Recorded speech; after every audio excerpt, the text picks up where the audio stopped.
Hello everyone, I am Dr. Vishnu Soni, working in Government Medical College Sangareddy. I am General Surgeon, Assistant Professor. I am here today to take a class on abdominal surgical incisions. Yes, so this is our topic for today.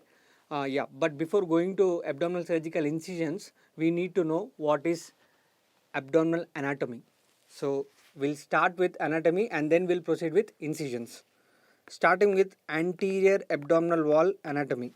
So students, you should be very clear with the anterior abdominal wall anatomy before going to incisions. It is very important to know the anatomy. So let's start with anterior abdominal wall anatomy. What does anterior abdominal wall contain? It contains two muscles called as rectus abdominis and pyramidalis, and it contains lateral part of the anterior abdominal wall contains three muscles, laterally three muscles, that is external oblique, internal oblique and transverse abdominis. So anterior abdominal wall centrally contains two muscles, rectus abdominis and pyramidalis. Laterally it contains three muscles. Along with these things, it has its blood supply, pretty obvious, it needs to have blood supply, and then nerve supply along with blood supply. So these are the structures which are present in anterior abdominal wall. We'll have a brief discussion about each one and then we'll proceed with incisions. As I said, without knowing the anatomy, it's difficult for you to manage or know about incisions. Let's start with the king of anterior abdominal wall. Who's the king? King is rectus abdominis. Rectus abdominis muscle. Imagine this is abdomen. So this is where is your xiphisternum. So your rectus abdominis extends from your xiphisternum to pubic symphysis. It's originate from xiphisternum and the lower coastal margins of the ribs, that is 9th and 10th ribs, and from there it extends down towards pubic symphysis. It gets inserted into the pubic symphysis. This is where your rectus abdominis muscle is present.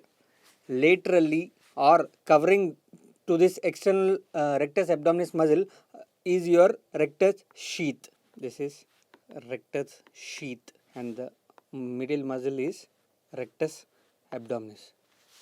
Yes, so we are going to discuss about rectus sheath. So basically rectus sheath is nothing but it sandwiches the rectus abdominis muscle.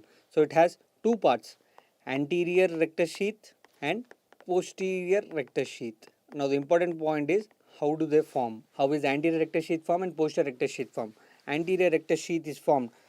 So basically before knowing that, there is one line called as arcuate line. What is arcuate line? Arcuate line, this is pubic symphysis and this is umbilicus. So arcuate line is nothing but a midline, imaginary midline between umbilicus and pubic symphysis. This particular line is called as arcuate line. Why am I discussing about arcuate line here in rectus sheath? Because rectus sheath formation above the arcuate line is different, below the arcuate line is different. So above and below rectus sheath are formed in two different ways. Let's discuss that. Okay. Above arcuate line, how is rectus sheath formed? So imagine this is rectus muscle. As I said, rectus muscle is sandwiched between anterior rectus sheath and posterior rectus sheath, right? So I've said you, how is rectus sheath formed? Rectus sheath formed by aponeurosis of all the three muscles laterally. Rectus sheath is nothing but aponeurosis of all the three muscles laterally. From laterally, the three muscles form aponeurosis and they, okay. So in the midline, what do we do with rectus abdominis muscle? Do we divide it or do we cut it? Never cut muscles. Never cut muscle. In a vertical midline incisions, we don't cut muscle, we divide it. We separate it. Okay, so we divide the rectus abdominis muscle.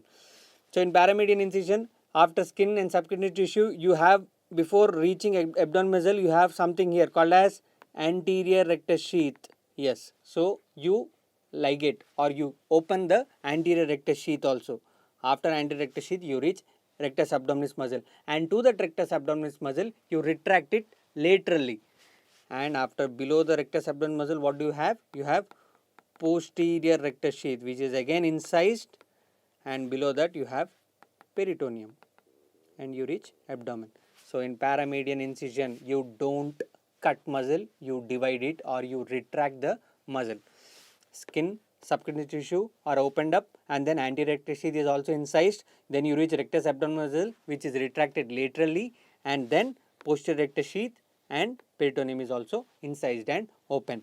Retraction of abdominis muscle, rectus abdominis muscle is nothing but dividing.